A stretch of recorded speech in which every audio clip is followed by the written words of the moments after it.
Bien, entonces vamos a hablar de los cambios fisiológicos en la gestación, ¿no? Bueno, ustedes saben que el embarazo es una situación que expone a la mujer, ¿no? Expone a la mujer porque tiene que ella realizar una serie de cambios para poder evitar, ¿no?, complicarse y para poder satisfacer a su vez la necesidad de ese feto que está en desarrollo. Por eso se dice que el embarazo es una prueba en realidad para la mujer, es una prueba para el organismo de la mujer para saber si es que puede adaptarse y permanecer adecuadamente a lo largo de esos 9 meses y no complicarse en el proceso. Entonces, en realidad yo no sé si es una bendición salir embarazada o no, porque con todos los riesgos que eso conlleva, en realidad es bien difícil de decidirlo, digamos, ¿no? Bien, entonces vamos a empezar por las adaptaciones a nivel del sistema cardiovascular, porque de pronto es lo más amplio y son en donde se generan las mayores variaciones fisiológicas en la mujer y son las que finalmente van a repercutir en lo que es la morbimortalidad materna fetal si es que estas adaptaciones no se llevan de manera adecuada. Entonces básicamente vamos a ver algunos gráficos, que es la mejor manera de pronto de entender estos cambios, ¿no? Bien, en primer lugar, Dios mío, yo lo apagué, creo. ¿Puedo evitarlo? A ver, hija, por favor. Es que ya está listo. Ya. Bien, entonces, uno de los primeros cambios que ocurren a nivel del sistema cardiovascular es el aumento de la volemia, ¿no? ¿Por qué debe haber un aumento de la volemia? Primero, porque la mujer tiene que adaptarse a ese feto que está en desarrollo y que de alguna manera le va a quitar nutrientes y oxígeno. Entonces tiene que haber un aumento de la volemia para, digamos, verificar o asegurar que haya una adecuada perfusión a los órganos vitales de la madre. Y por otro, debe haber un aumento de la volemia para asegurar una adecuada perfusión útero-placentaria y así generar un adecuado bienestar o un ambiente adecuado para que ese feto se desarrolle. Bien, entonces, ¿qué es lo que vamos a encontrar? Un aumento del gasto cardíaco y una disminución de la resistencia vascular periférica. Estos cambios se van a dar desde más o menos la 5ª semana de gestación y va a ir, digamos, estos cambios, estas modificaciones van a ir acrecentándose a lo largo de todo el embarazo, pero van a tener, digamos, su modificación mayor a nivel del 2º trimestre de la gestación. Esto va a persistir hasta incluso el 3er trimestre de la gestación y durante la etapa del posparto, pero en menor magnitud, de tal manera que más o menos al final o en el 3er trimestre de la gestación y en la etapa de posparto, algunas de estas modificaciones cardiovasculares casi se van a asemejar como a un estado de una mujer no embarazada. Pero recordemos que casi todas las modificaciones a nivel vascular, a nivel del estado hemodinámico de la paciente, se van a generar en el 2º trimestre de la gestación, entre las 16 y las 24 semanas de edad gestacional. Entonces, más o menos de esta gráfica vamos a poder deducir que hay una relación inversamente proporcional entre el gasto cardíaco y la resistencia vascular periférica, ¿no es cierto? Si hay una disminución de la resistencia vascular periférica, va a haber un aumento del gasto cardíaco y lo contrario, ¿no?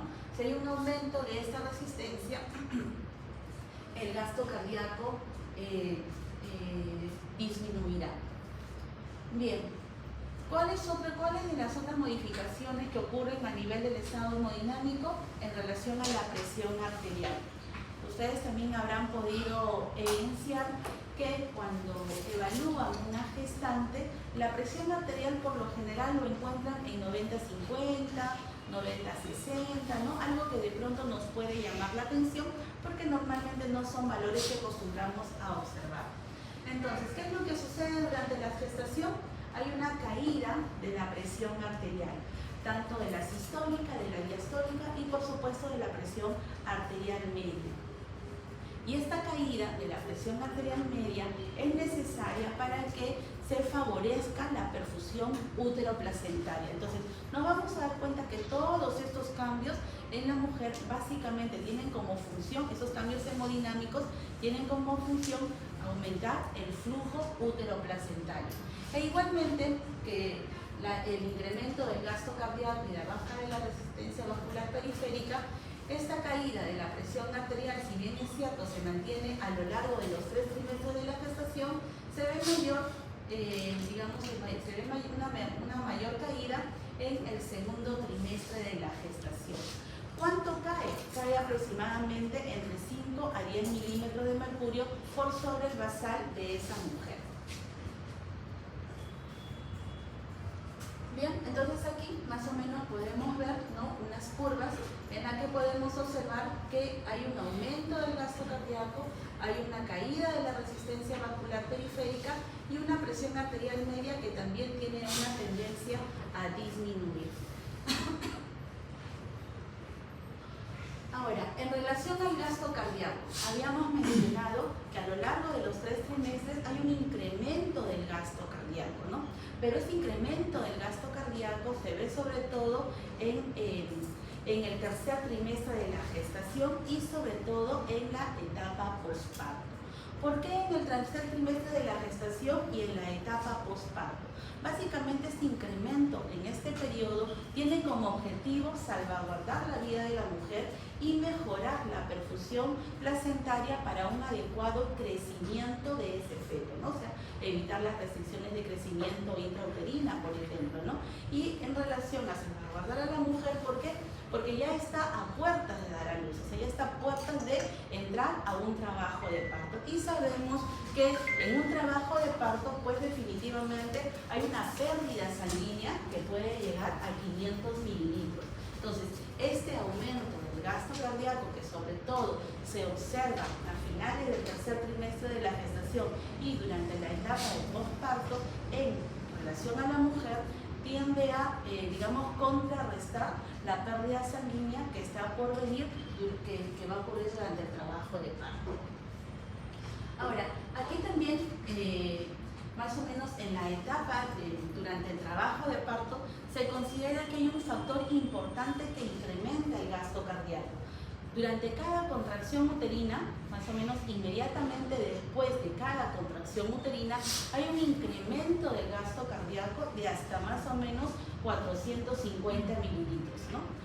Hay una contracción, inmediatamente después hay un flujo que aumenta a nivel de los vasos sanguíneos de la mujer y hay un incremento del gasto cardíaco en más o menos 450 mililitros. Ahora, ¿qué es lo que también se menciona? ¿Por qué aumenta el gasto cardíaco en la etapa posparto? Porque hay un fenómeno de autotransfusión en la mujer. ¿Por qué se da ese fenómeno de autotransfusión? Entonces, la mujer está cargando un feto que tiene pues un sistema cardiovascular, por supuesto que tiene sangre ahí, y también conlleva a una placenta, ¿no es cierto? Está llevando una placenta que está, conteniendo un volumen sanguíneo. Entonces, inmediatamente después del parto, ya no hay feto, ya no hay placenta, entonces la mujer está con un exceso de sangre, ¿no? Y como una especie de, lo mencionan como una especie de autotransfusión, porque todo ese volumen sanguíneo que estaba para el feto y para la placenta pasa a la mujer. Entonces, eso también influye en un incremento del gasto cardíaco en la etapa del posparto. Y definitivamente eso lo que hace es, prevenir un estado de shock hemorrágico en la paciente o una hemorragia postparto. Esto es lo mismo para mencionar cómo vamos a observar la caída de la presión arterial, como les mencionaba, y sobre todo se da en la segunda mitad de la gestación. O sea, en el segundo trimestre del embarazo. Aquí, nuevamente, para observar cómo se incrementa el gasto cardíaco, sobre todo en el segundo y sobre todo en el tercer trimestre de la gestación. ¿Qué es lo que también vamos a observar en la gestante? Que hay un incremento del volumen sistólico. Como ustedes pueden observar, todo empieza en el primer trimestre de la gestación, pero tiene, como digamos, el acné de esta mayor modificación en el segundo trimestre de la gestación y generalmente se mantiene a lo largo del tercer trimestre de la gestación. En relación a la frecuencia cardíaca, en relación al cambio que ocurre en la frecuencia cardíaca de la mujer gestante, también se incrementa, ¿no? La mujer tiende a estar en una taquicardia. Se considera que más o menos se incrementa entre 10 a 20 latidos por minuto. Entonces, cuando ustedes controlen a su gestante, probablemente le encuentren con 90 latidos, 92 latidos, y si no hay alguna condición cardiovascular de por medio, entonces podríamos considerarlo dentro de lo normal. Ya habíamos mencionado que hay una caída paulatina de la resistencia vascular periférica. Ahora, en cuanto al flujo sanguíneo a nivel de la arteria uterina, lógicamente que el flujo sanguíneo tiene que aumentar, ¿no? Porque tenemos que abastecer de sangre a la placenta, tiene que mejorar la perfusión uteroplacentaria, entonces el flujo a nivel de la arteria uterina lógicamente va a ir incrementándose entre trimestre en trimestre. Por ejemplo, en el primer trimestre de la gestación, más o menos hay un flujo uterino de más o menos 50-60 mililitros por minuto. En el segundo trimestre de la gestación ya se incrementa a 185 mililitros por minuto y fíjense que ya en el tercer trimestre puede llegar hasta 750 mililitros por minuto, ¿no? Todo esto secundario al incremento del gasto cardíaco. ¿Qué otros aspectos vamos a observar en relación a esos cambios cardiovasculares?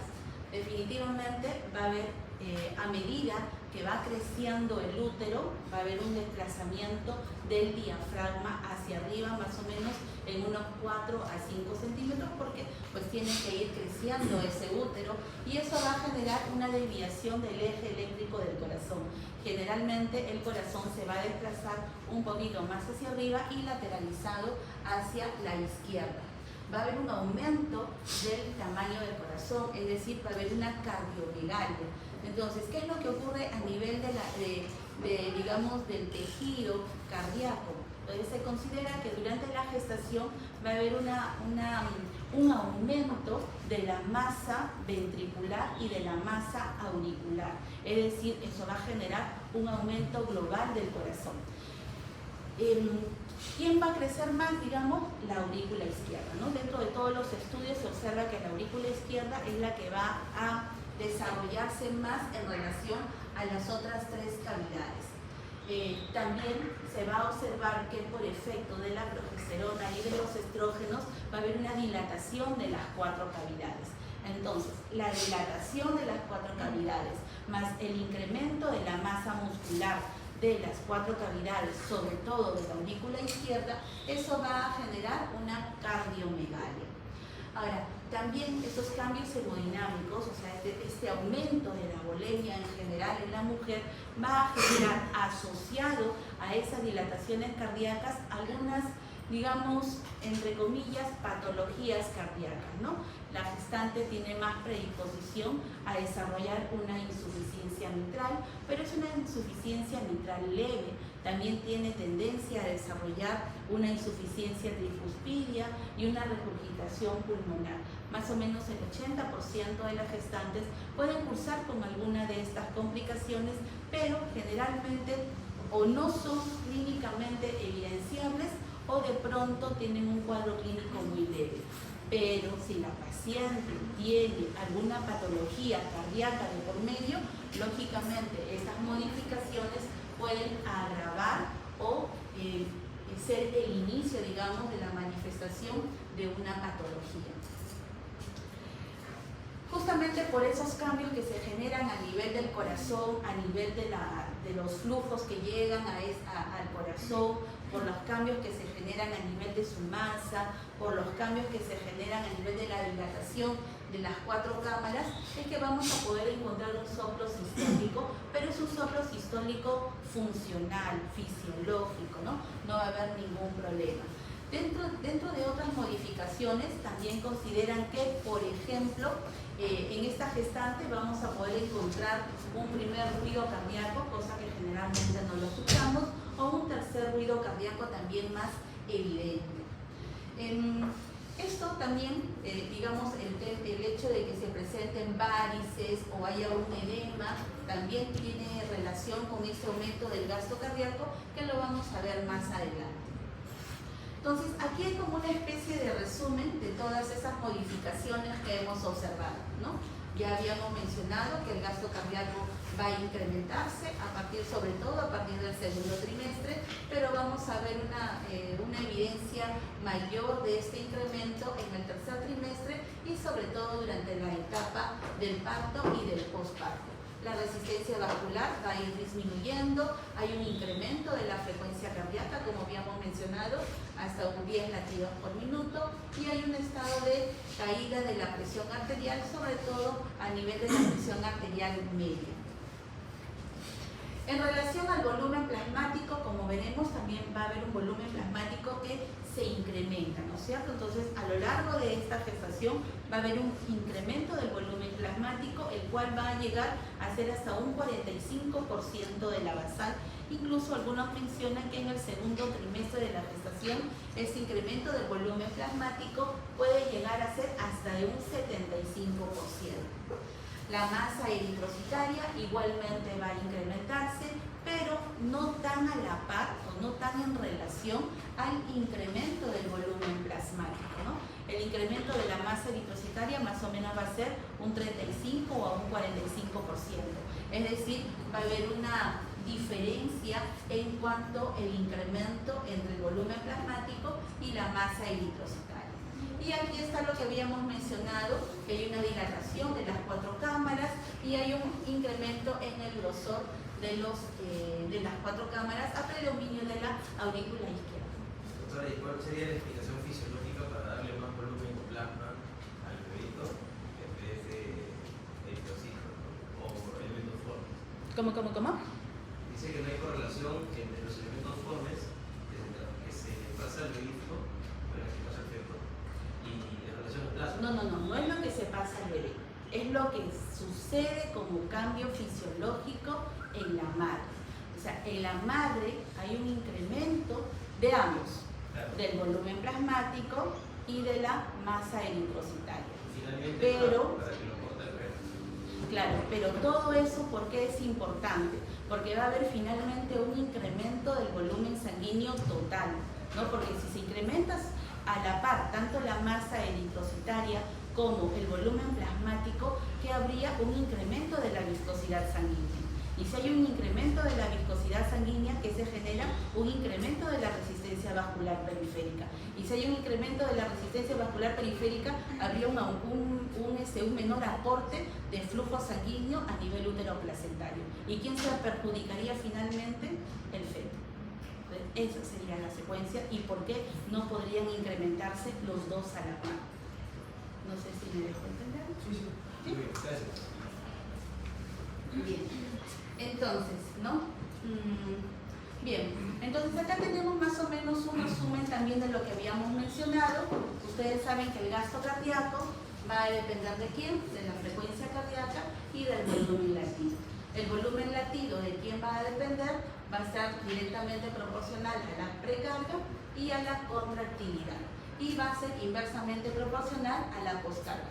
Todo esto que va finalmente a dar lugar a un incremento del volumen plasmático, lo que habíamos comentado. Y este incremento del volumen plasmático, repitiendo, no es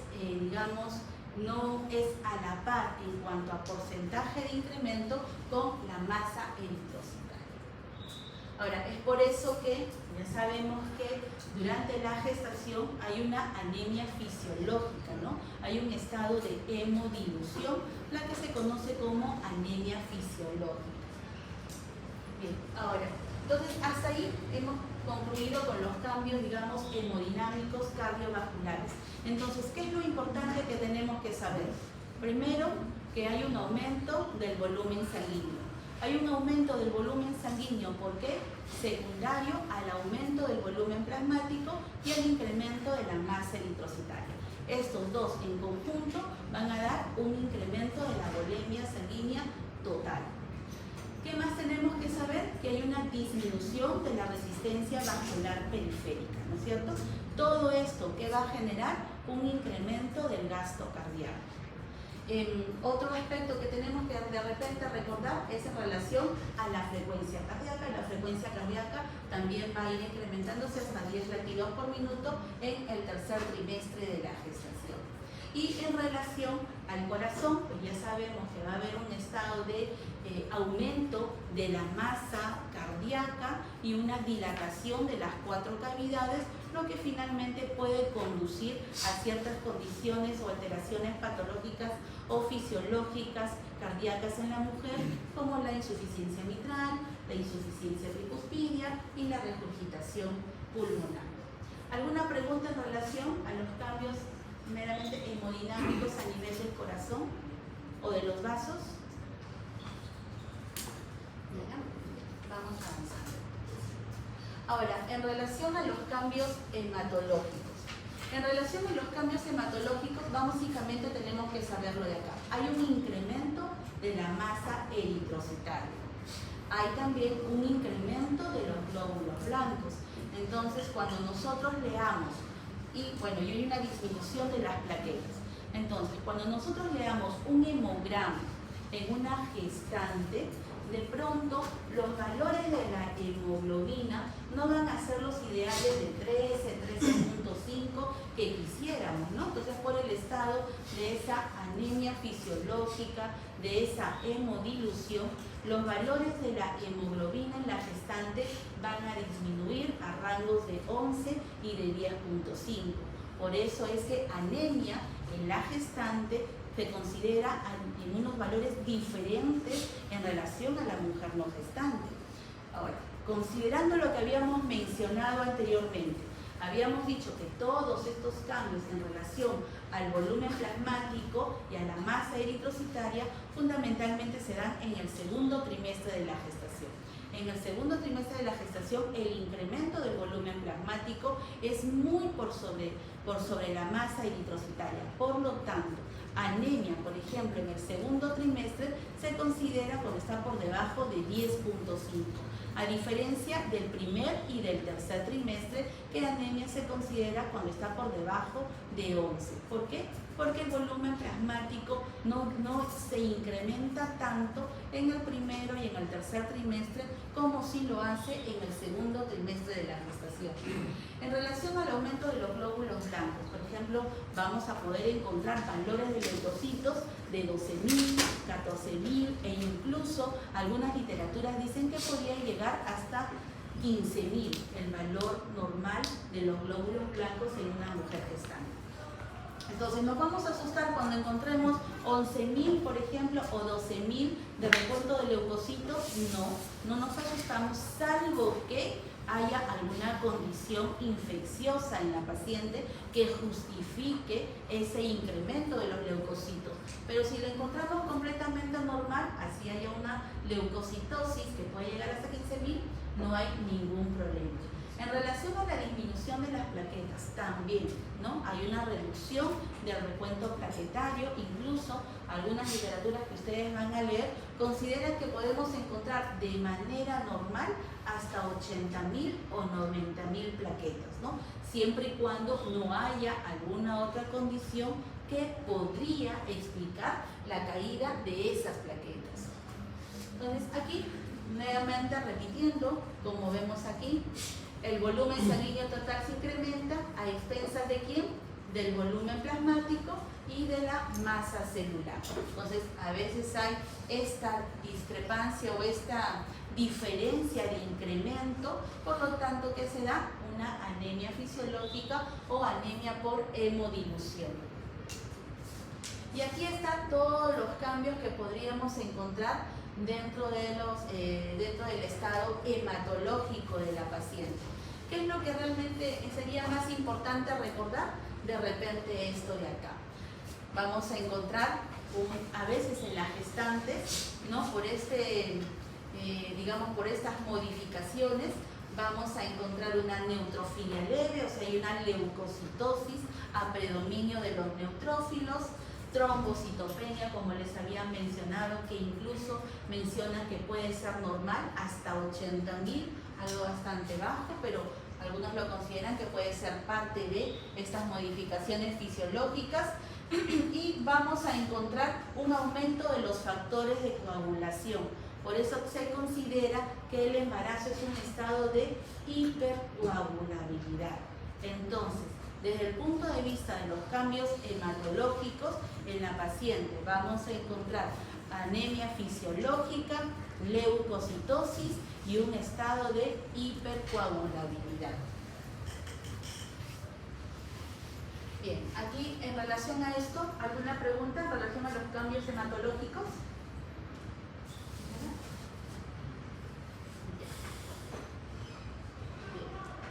Ahora, adaptaciones del sistema respiratorio. En relación a las adaptaciones del sistema respiratorio, bueno, esto es más o menos sencillo de, digamos, de discernir. ¿Qué es lo que tenemos?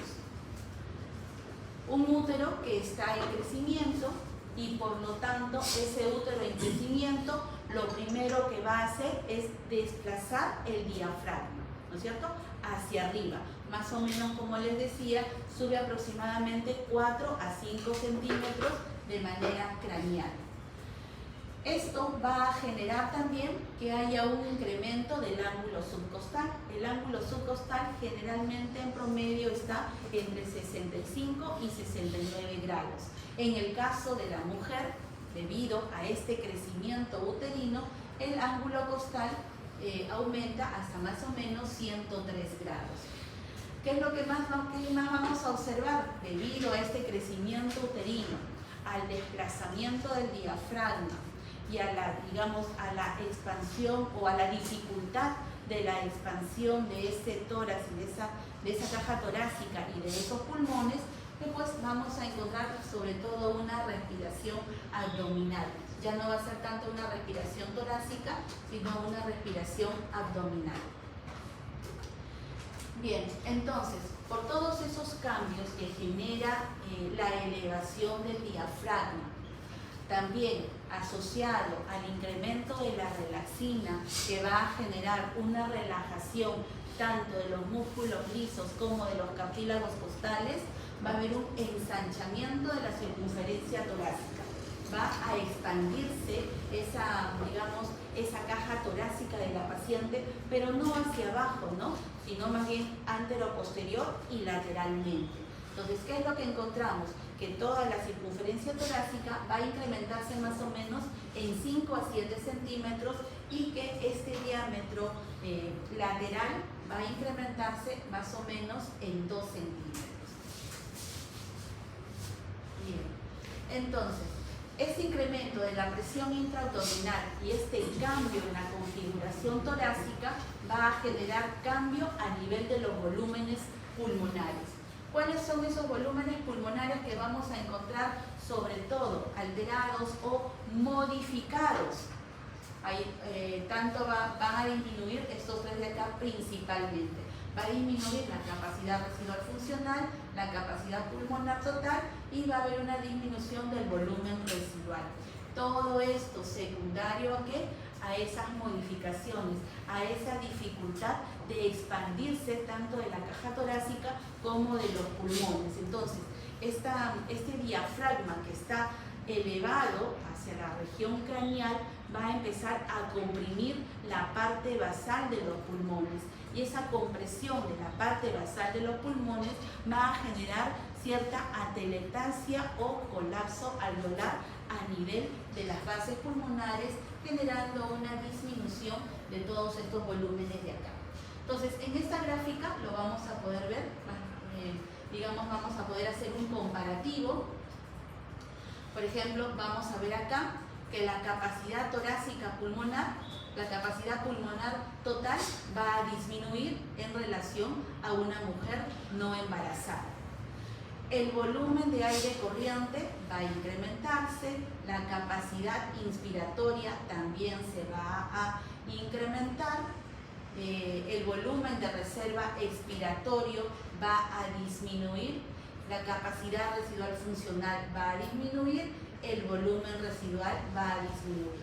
Entonces, como vamos a poder observar que algunos de esos volúmenes pulmonares van a incrementarse, otros van a disminuirse, ¿no? Y otros de pronto no se van a modificar mucho, como estos de acá. Bien, todas esas modificaciones en las capacidades pulmonares las capacidades pulmonares van a generar un estado de hiperventilación en la paciente, ¿cierto? Y ese estado de hiperventilación de la paciente, ¿qué va a generar? Una caída de la presión arterial de CO2. Entonces, si hay una caída de la presión arterial de CO2, ¿qué se va a dar? Una alcalosis respiratoria. Pero esta alcalosis respiratoria en la mujer gestante tiene que ser compensada. ¿Y con quién va a ser compensada? Con el bicarbonato. ¿Qué es lo que va a suceder? A nivel renal va a haber una excreción incrementada de bicarbonato, de tal manera que va a haber una caída del bicarbonato, generándose una acidosis metabólica que va a compensar la alcalosis respiratoria. Creo que lo tenemos por acá. Acá está. ¿Ya? Entonces, todos esos cambios en la función pulmonar van a generar, como mencionábamos, un estado de hiperventilación en la gestante. Entonces, ustedes van a ver que la gestante en el tercer trimestre va a estar así, ¿no? Va a respirar de esa manera, como que si estuviera un poquito agitada, ¿no? Entonces, ella, debido a ese estado de hiperventilación, va a haber una caída de la presión arterial de CO2, eso genera alcalosis respiratoria, pero esta alcalosis respiratoria tiene que compensarse. ¿Cómo se va a compensar? Habíamos mencionado con la excreción de bicarbonato a nivel renal, la cual va a dar finalmente una alcalosis respiratoria compensada. Entonces aquí vamos a ver algunos, digamos, valores en relación a la presión arterial de CO2 y el bicarbonato. La presión arterial de CO2 va a caer, la concentración de bicarbonato también va a disminuir, pero va a haber un incremento de la presión arterial de oxígeno, ¿no es cierto? Va a haber un mayor aporte de oxígeno. Bien, regresamos a esta diapositiva. Entonces, en relación a todos los cambios básicamente de las vías aéreas inferiores, o sea, específicamente del pulmón, hemos mencionado que muchas de las funciones pulmonares van a disminuir. La disminución de estas funciones pulmonares van a generar un estado de hiperventilación. Esa hiperventilación genera alcalosis respiratoria, la cual va a ser compensada por una excreción incrementada de bicarbonato, ¿no es cierto? Eso es a nivel de vías aéreas inferiores, sobre todo a nivel pulmonar. Ahora, a nivel del tracto respiratorio superior, también va a haber algunas modificaciones generadas tanto por los estrógenos como por la progesterona. Entonces, estas hormonas, ¿qué van a generar? Por ejemplo, básicamente un aumento del volumen sanguíneo a nivel de esas vías respiratorias superiores. Este aumento del volumen sanguíneo genera un edema de toda esa área de ahí. Y digamos, esas dos modificaciones principalmente van a dar lugar a que la mucosa de todo ese tracto respiratorio superior se edematice y esté en un estado hiperémico. Esto va a generar ciertos síntomas también en la mujer, como por ejemplo los de acá. Va a haber una dificultad de la respiración nasal, porque va a haber un edema y un estado hiperémico de las mucosas nasales. Ese estado hiperémico puede generar epistaxis. Algunas gestantes vienen y dicen, no sé de qué, pero hace 2 días he sangrado por la nariz. Bueno, puede ser simplemente por estos cambios, ¿no? Estos cambios que se dan en la mucosa nasal. Congestión nasal, la gestante también puede padecer frecuentemente de rinitis, una mujer embarazada tiende a roncar más por el estado edematoso de las vías respiratorias y por supuesto también pueden presentar apneas obstructivas del sueño. Bien, hasta ahí, ¿alguna pregunta en relación a las modificaciones del sistema respiratorio? ¿Algo que hayan leído, aportar o preguntar?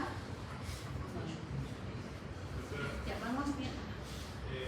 Leí también que la progesterona tiene un efecto sobre esa alcalosis respiratoria.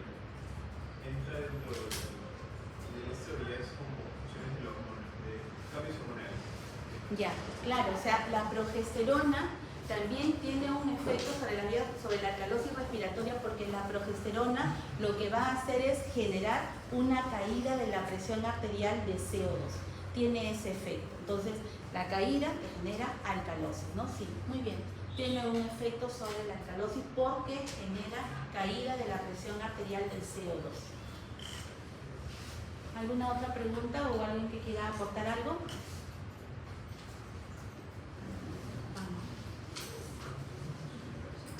Bien, ahora las adaptaciones del sistema urinario. ¿Cuáles son las modificaciones que vamos a encontrar? Primero, la mujer gestante tiene un aumento del tamaño de sus riñones. Más o menos se aumenta entre 1 a 1.5 centímetros su tamaño. A nivel de los cálices, pelvis y uréteres, ¿qué vamos a encontrar? Por acción básicamente de la progesterona, vamos a encontrar dilatación, hipomotilidad y elongación de esas vías. Entonces recuerden que la progesterona en realidad es una hormona que todo lo enlentece a lo largo de los diferentes, digamos, tubos que tienen músculo liso, ¿no? La progesterona es una hormona que genera hipotonicidad e hipomotilidad, ¿no? Entonces aquí a nivel de los cálices, pelvis y uréteres va a generar dilatación e hipomotilidad. Y esto finalmente se va a producir como una hidronefrosis. Y esa hidronefrosis va a ser, digamos, un factor de riesgo para que la paciente presente infecciones del tracto urinario. Por otro lado, a nivel de la vejiga, lo mismo, ¿no es cierto? La progesterona y los estrógenos van a generar ciertas modificaciones, sobre todo como ya habíamos mencionado a nivel del tono. La progesterona genera una caída del tono a nivel de la musculatura lisa de la vejiga. La vejiga, gracias a esta caída del tono, tiene una capacidad mayor de distensibilidad y por otro lado los estrógenos se considera que generan estados de hipertrofia e hiperplasia a nivel de estos músculos lisos. Asimismo se considera, en realidad no se sabe quién tiene este efecto sobre las válvulas vesicoureterales. La teoría más que se menciona es que la progesterona podría generar cierta incompetencia a nivel de la válvula vesicoureteral. Entonces, todos estos cambios, ¿no?, van a generar a nivel vesical una mucosa hiperémica y edematosa. Me había olvidado mencionar que la progesterona también es una hormona que genera un aumento del volumen plasmático, o sea, favorece la perfusión sanguínea a nivel de los diferentes tejidos, aumenta el volumen sanguíneo a nivel de los diferentes tejidos. Por lo tanto, en el caso de la vejiga, lo que vamos a encontrar es una mucosa hiperémica y edematosa. Y a medida que va creciendo el útero, lógicamente la vejiga también se va a desplazar. Ya no va a quedar en su sitio, digamos, pélvico bajo, sino que se va a desplazar hacia arriba y hacia adelante. Entonces va a, de alguna manera, estar comprimida por ese útero que está creciendo. Y gracias a esto, digamos, a estas modificaciones y a ese desplazamiento de la vejiga hacia arriba y hacia adelante por efecto de ese útero en crecimiento, la vejiga tiene mayor riesgo de desarrollar problemas de infección del tracto urinario bajo, como por ejemplo la cistitis, las uretritis y también mayor riesgo de trauma vesical.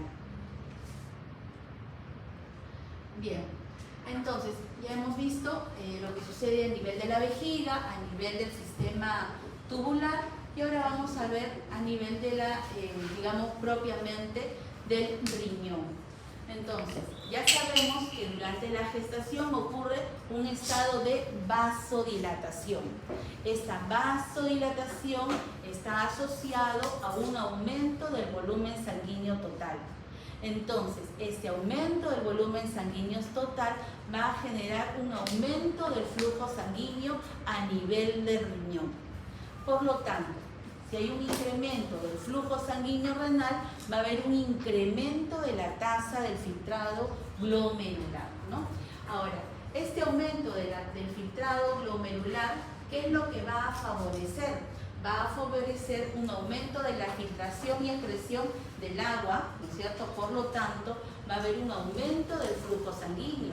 Por eso es que la paciente tiende ahí, la gestante, tiende a orinar a cada rato, ¿no? Es una de las manifestaciones que ella refiere. Dice, tengo ganas de orinar a cada rato, y ellas generalmente lo asocian como un problema de infección urinaria, cuando realmente no es así, salvo que vaya asociado a otros síntomas de infección urinaria. Pero la polaquiuria es es un síntoma frecuente y normal en una mujer embarazada. Luego también que va a haber un aumento de la filtración de ciertos solutos como la creatinina, el nitrógeno ureico y el ácido úrico, ¿no? Va a haber un incremento en la excreción de estos de acá.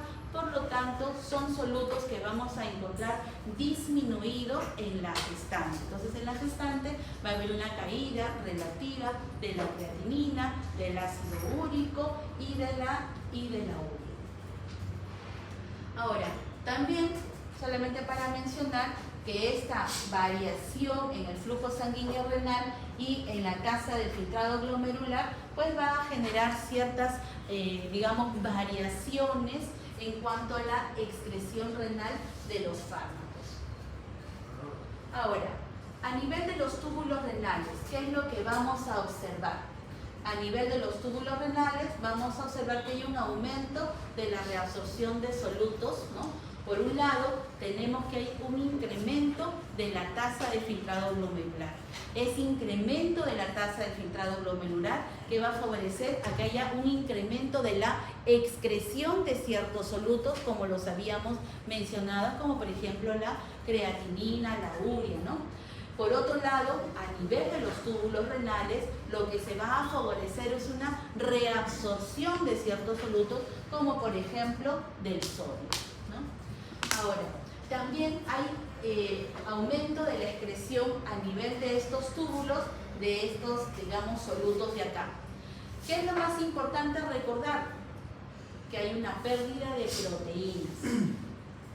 Durante la gestación es factible encontrar pérdida de proteínas. Entonces, cuando hacemos el estudio que se hace con tiras reactivas para detectar proteínas en orina y encontramos ciertos trazos o encontramos una proteinuria de por debajo de 300 miligramos en una orina de 24 horas, es completamente normal porque ya sabemos que se pierden proteínas durante la gestación. Por otro lado, la glucosa. También hay pérdida de glucosa por orina, o sea, es factible encontrar glucosuria. Entonces, si encontramos glucosa en orina, no vamos a pensar inmediatamente que se trata de una diabetes gestacional, porque ya sabemos que también se puede perder glucosa por orina. Entonces, ¿qué es lo ideal? Hacer pues otro estudio, evaluar clínicamente a la paciente, factores de riesgo, de repente ver cómo está la glucosa sérica, su test de tolerancia oral a la glucosa, etcétera, y en función a eso determinar, ¿no? Lo mismo cuando encontramos proteínas en orina. Encontramos proteínas en orina, de frente no vamos a decir, uy, probablemente se trata de una preeclampsia. No, porque ya sabemos que es factible encontrar proteínas en orina. Entonces pasamos a hacer el estudio de la proteinuria en 24 horas. Y si el valor de las proteínas está por encima de 300, recién nos enfocamos como una paciente con un trastorno hipertensivo del embarazo. Pero si está por debajo de ese valor, digamos que es normal porque sabemos que hay pérdida de proteínas. Ya sabemos que la pérdida de bicarbonato es un mecanismo compensatorio, ¿no? Es un mecanismo compensatorio a la alcalosis respiratoria por las modificaciones que ya hemos mencionado. Entonces, a nivel tubular, sobre todo en los túbulos colectores, va a haber una pérdida de bicarbonato. Y también vamos a encontrar eso de acá, como ya hemos visto, retención de sodio y retención de agua, lo que finalmente va a apoyar el incremento de la volemia total en esa gestante. Bueno, esta es una gráfica que simplemente nos va a poder, explicar o más o menos nos va a poder hacer entender qué es lo que ocurre a lo largo de la gestación. Entonces ya hemos visto que hay un incremento del flujo plasmático renal, sobre todo en la primera mitad de la gestación, un incremento del flujo plasmático renal y un incremento de la tasa de filtrado glomerular. Paulatinamente, a lo largo de la gestación, vamos a ver que va a haber una caída del flujo plasmático renal en relación al filtrado glomerular. ¿Y eso qué va a significar? Que en la segunda mitad de la gestación va a haber un aumento de la fracción de filtración, es decir, va a haber una mejora en relación a la filtración glomerular. Ahora, a nivel renal, ¿qué otras modificaciones ocurren? A nivel del sistema renina-angiotensina-aldosterona. Durante la gestación va a haber una activación, se estimula este sistema renina-angiotensina-aldosterona. Y finalmente, ¿qué se va a lograr con la activación de este sistema? Que haya una disminución de la resistencia vascular sistémica y de la resistencia vascular renal, va a generar retención de agua y sodio, y de tal manera que con esta activación del sistema se va a tratar de mantener la presión arterial en valores óptimos, ¿no? O sea, que no haya una caída muy severa, digamos, de la presión arterial. Asimismo, también se va a activar el sistema arginina-vasopresina, es decir, va a haber un incremento en la liberación de la hormona antidiurética. Y esta hormona antidiurética que va a favorecer el incremento del volumen sanguíneo, es decir, ¿no? Va a expandir el volumen sanguíneo, y al haber un incremento de la retención de agua por esta hormona antidiurética, lo que va a generar es una disminución de la osmolaridad. Entonces ya vemos que a nivel renal pues hay dos sistemas importantes que se activan, ¿no? El sistema renina-angiotensina-aldosterona y el sistema arginina-vasopresina. Todos estos dos sistemas tienen como función evitar una modificación, digamos, en relación al gasto cardíaco, una modificación a nivel de la resistencia vascular periférica y un cambio a nivel de la osmolaridad. Bien, ahora adaptaciones a nivel del sistema digestivo. ¿Cuáles son algunos de los cambios que vamos a poder observar en la gestante? Por ejemplo, acá, la gingivitis hipertrófica, por ejemplo, ¿no? Entonces, cuando revisemos las encías de las gestantes, las vamos a encontrar bastante eritematosas y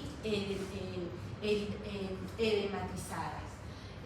Estos cambios a nivel de las encías, por ejemplo, básicamente se considera que guardan relación con los cambios hormonales tanto de los estrógenos como de la progesterona, pero fundamentalmente con los cambios de los estrógenos. Entonces tenemos la gingivitis hipertrófica, y por otro lado tenemos esta tumoración que se puede presentar en algunas gestantes, que se denomina epulis gravídico, que también guarda relación con los cambios hormonales.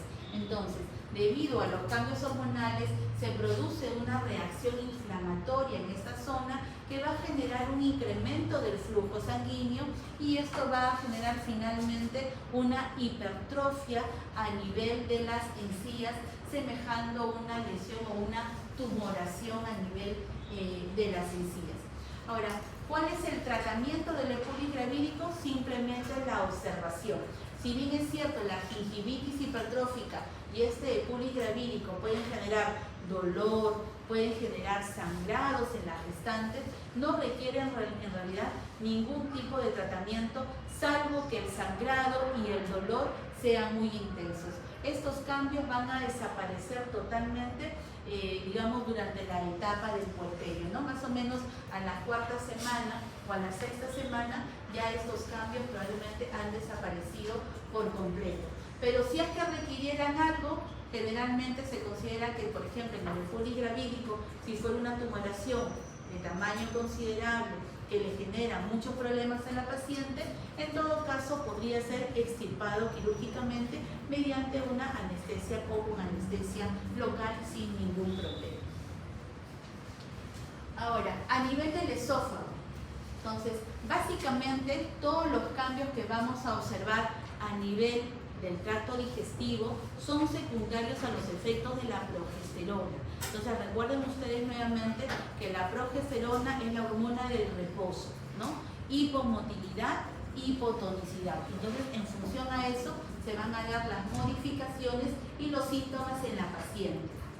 Entonces, a nivel del esófago, ¿qué tenemos? Hay una disminución del tono del esfínter esofágico inferior. ¿Esto qué va a generar? Acidez, ¿no es cierto? La paciente va a tener una acidez, siempre va a decir, tengo como una sensación de ardor aquí más o menos en la parte media del tórax, lo refieren así, ¿no? Entonces, eso es secundario a la disminución del tono del esfínter esofágico inferior. También se considera que estas pacientes tienen un riesgo incrementado de desarrollar una hernia del hiato. A nivel del estómago, lo mismo. Entonces, a nivel del estómago hay una hipotonicidad, hipomotilidad. ¿Esto qué va a generar? Un retraso del vaciamiento gástrico.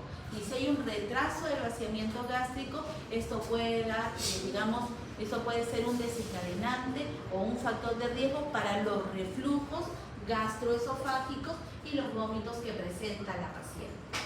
A nivel del estómago también se ha observado que hay una disminución de la acidez gástrica y hay una incompetencia del esfínter pilórico. Estos dos hallazgos de acá, tanto de la disminución de la acidez gástrica como la incompetencia del píloro, se considera que pueden dar lugar a una disminución de los síntomas de una úlcera péptica si es que la paciente tuviera ese diagnóstico. A nivel del intestino delgado, también lo mismo, ¿no? Hipotonicidad, hipomotilidad. Entonces, ¿esto que genera? Mayor tiempo del tránsito intestinal. El tránsito intestinal es mucho más lento, ¿no? Hay aumento de las actividades enzimáticas, aumento de las velocidades duodenales. Todo esto, la hipomotilidad, hipotonicidad y el mayor tiempo del tránsito intestinal, ¿qué va a generar? Como los nutrientes, ¿no?, van a quedar más tiempo a nivel intestinal, va a haber una mayor absorción de ciertos nutrientes. ¿Y cuáles son esos nutrientes? De repente los que más nos interesan, el hierro y el calcio, ¿no es cierto? Va a haber una mayor absorción de esto. Y de alguna manera, esta mayor absorción del hierro en la mujer embarazada trata de compensar la anemia dilucional que se da, porque hay una disminución o una menor producción de la masa eritrocitaria.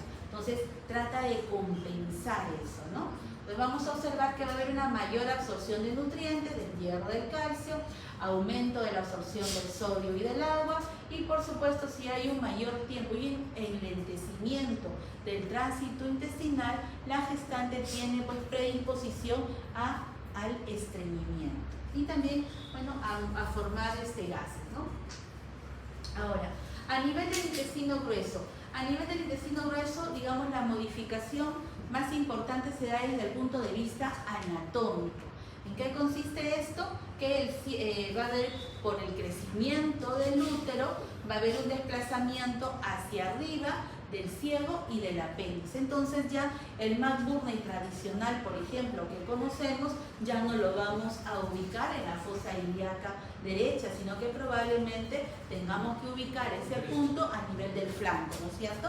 Porque a medida que va creciendo, todo se desplaza y dentro de ello el ciego y el apéndice, por lo tanto el diagnóstico de apendicitis probablemente sea un poquito más difícil, ¿no?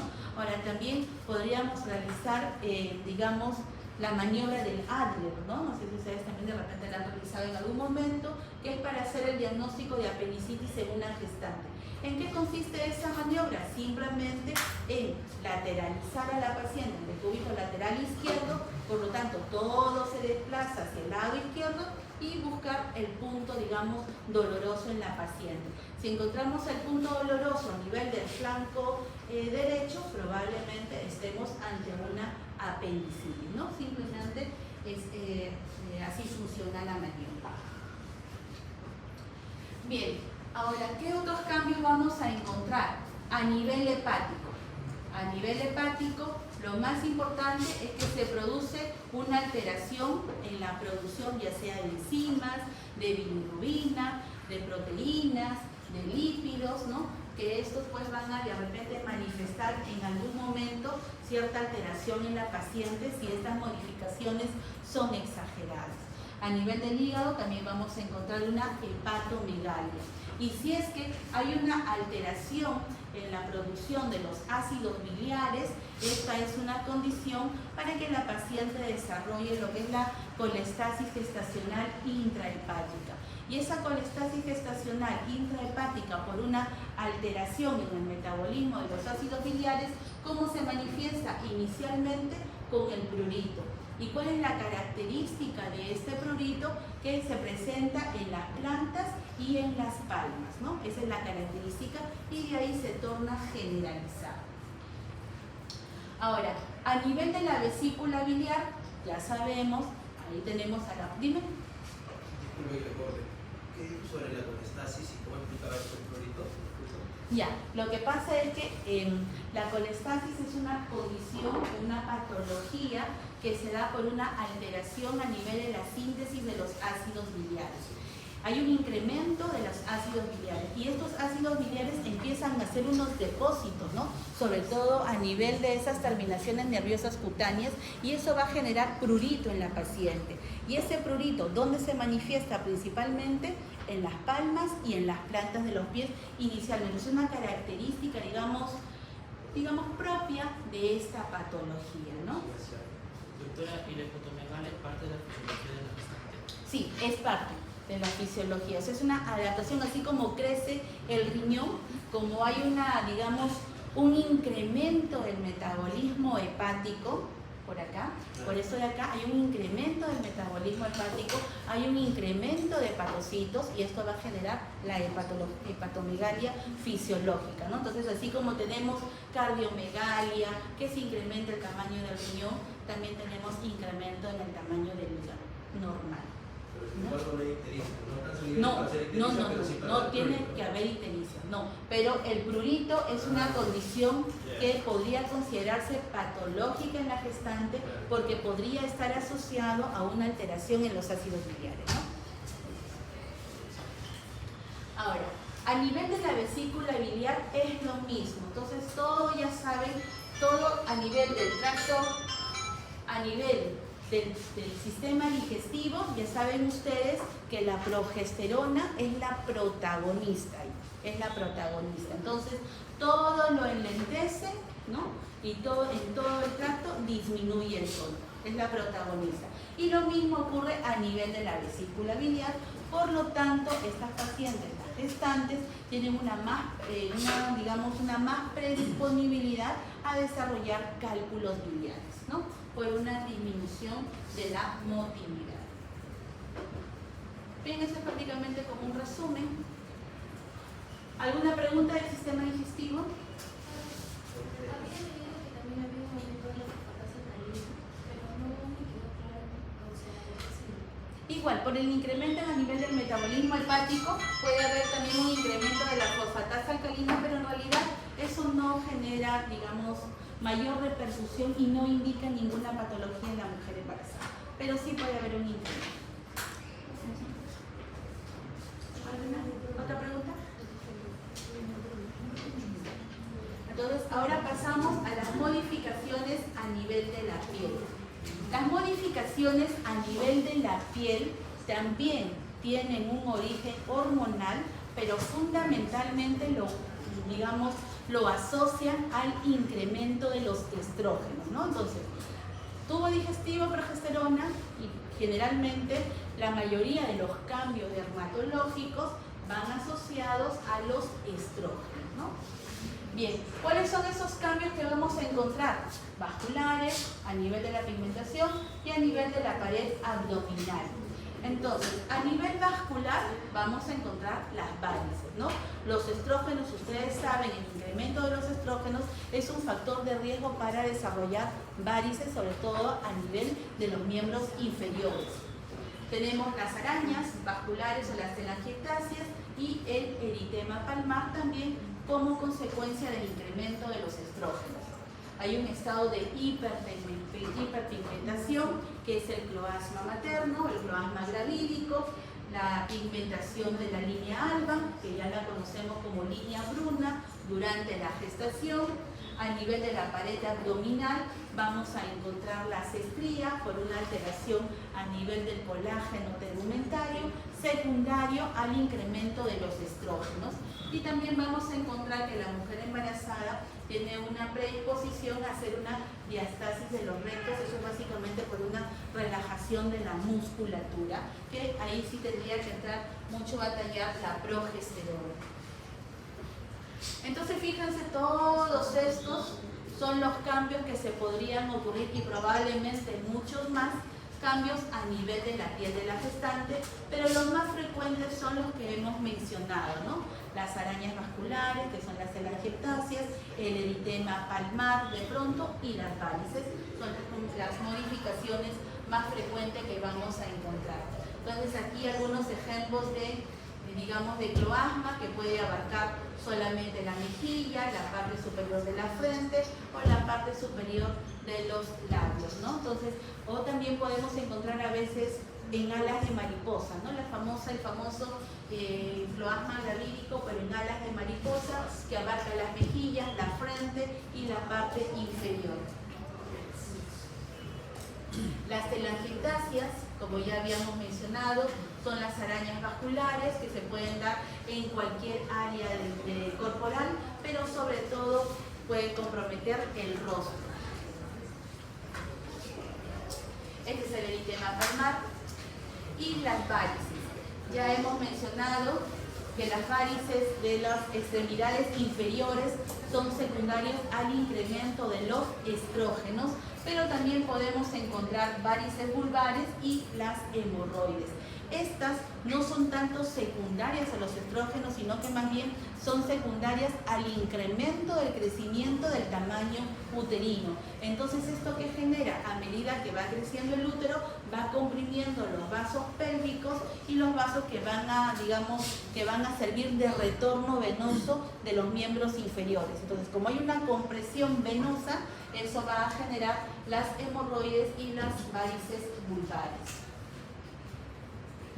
Bueno, eso también podemos encontrar en la gestante, el granuloma piógeno, que igualmente es secundario al aumento del flujo sanguíneo a nivel, orofaríngeo. Entonces, ese aumento del flujo sanguíneo va a generar un estado de hiperemia en la zona. Esa hiperemia va a desencadenar un proceso inflamatorio e infeccioso y finalmente la gestante puede terminar con un granuloma piógeno. Lógicamente aquí sí hay que dar tratamiento, ¿no? Tratamiento antiinflamatorio, tratamiento antibiótico y probablemente requiera de una exéresis. Las estrías gravídicas, el efluvio telógeno, que también es algo que puede, afectar anímicamente a la gestante, porque durante la gestación y sobre todo en el tercer trimestre del embarazo y sobre todo en la etapa posparto, la gestante va a presentar una caída del cabello, ¿no? O sea, una alopecia que se conoce con el nombre de efluvio telógeno. Ahora, en relación a las modificaciones musculoesqueléticas. En relación a las modificaciones musculoesqueléticas, fundamentalmente vamos a tener un aumento de la curvatura lumbar, es decir, la lordosis progresiva. ¿Por qué se da esa lordosis? Ya sabemos que va a crecer el abdomen, entonces la gestante va a caminar así, tratando de como que, digamos, evitar que haya un mayor dolor por ese crecimiento abdominal, entonces va a haber una curvatura excesiva a nivel lumbar. También a nivel del músculo esquelético lo que vamos a encontrar es una relajación. Hay una relajación de los ligamentos, hay una relajación de los cartílagos y esto va a generar en la gestante cierto malestar y dolor articular. Puede ser en general en cualquiera de las articulaciones. Bien, entonces aquí también un pequeño resumen en relación a los cambios que podemos encontrar. A nivel de los hidratos de carbono, durante la gestación va a haber una resistencia a la insulina. Entonces, la gestación tiene cierto efecto diabetogénico en la gestante. Por eso que ustedes también ya saben que de todas maneras tenemos que hacer un screening de descarte de diabetes en la gestación entre las 24 y las 28 semanas, porque es ahí donde se produce la mayor, o es en ese tiempo donde se produce la mayor resistencia a la insulina, por lo tanto hay mayores posibilidades de desarrollar diabetes. En relación al metabolismo de las grasas, ya hemos visto que hay un incremento del metabolismo hepático en general, lípidos, proteínas, carbohidratos, todo hay un incremento, ¿no?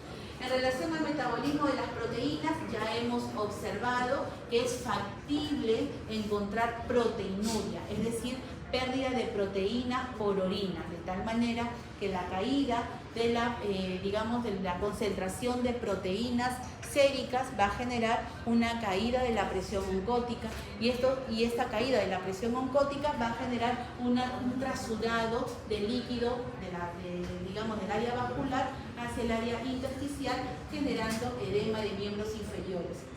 Hay un incremento del metabolismo del hierro a nivel intestinal. Ya sabemos que eso va a tratar de compensar el desequilibrio del incremento de la masa plasmática o del volumen plasmático con la masa eritrocitaria. Y en general, a nivel de toda la gestación, vamos a retener aproximadamente entre 6 y 7 litros de sangre, de líquido. Ahora, ¿qué otras modificaciones vamos a poder encontrar a nivel del útero, del seno y la vagina? Bien, estos son algunos de los hallazgos, digamos, que podríamos encontrar tempranamente en una gestación y por los cuales podríamos hacer el diagnóstico temprano de una gestación también, ¿no? Al momento de examinar podemos encontrar el signo de Hegar, que es el reblandecimiento ísmico. Como vemos acá, al momento de hacer el tacto bimanual, vamos a encontrar que toda esa parte ísmica está tan reblandecida que cuando hacemos el tacto, nuestros dedos, la yema de nuestros dedos, pueden chocar entre sí, ¿no? Porque este istmo está bastante adelgazado. Otro signo que podemos observar es el signo de Noble-Goodin, que básicamente al momento de hacer el tacto vaginal, vamos a encontrar un cuello bastante reblandecido, ¿no? Sabemos que en una mujer no gestante el cuello es ciertamente fibromuscular, un poco grueso, ¿no? De una consistencia ligeramente incrementada, pero cuando hay una gestación de por medio vamos a captar un cuello bastante reblandecido, que más o menos se asemeja como que a la punta de la nariz, ¿no?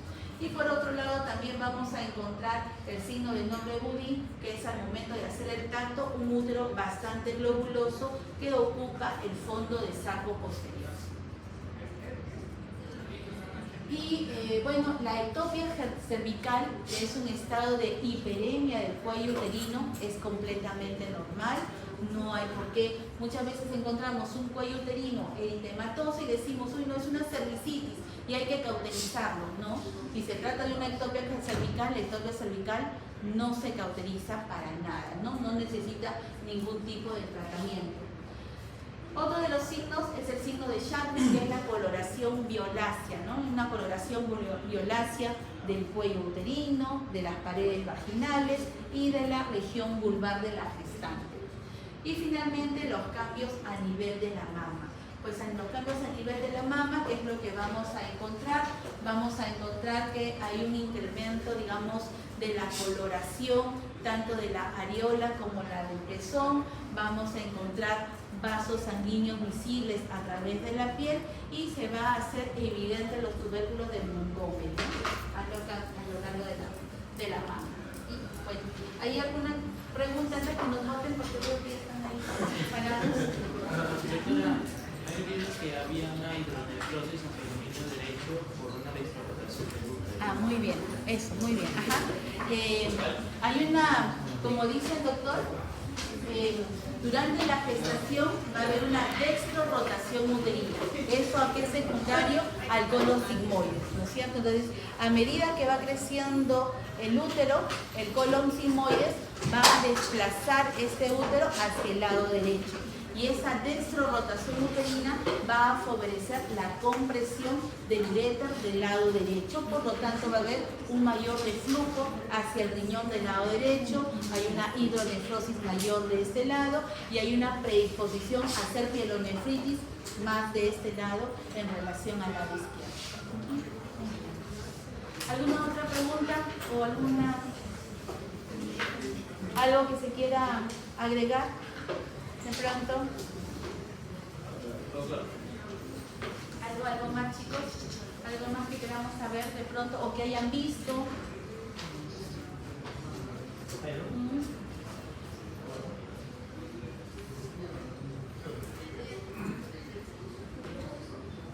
Ya. Bien, ¿todo está claro entonces? ¿Hay algo más? ¿No? ¿Todo está bien? Ya. Ya, chicos, más bien entonces muchas gracias. Gracias a ustedes, gracias.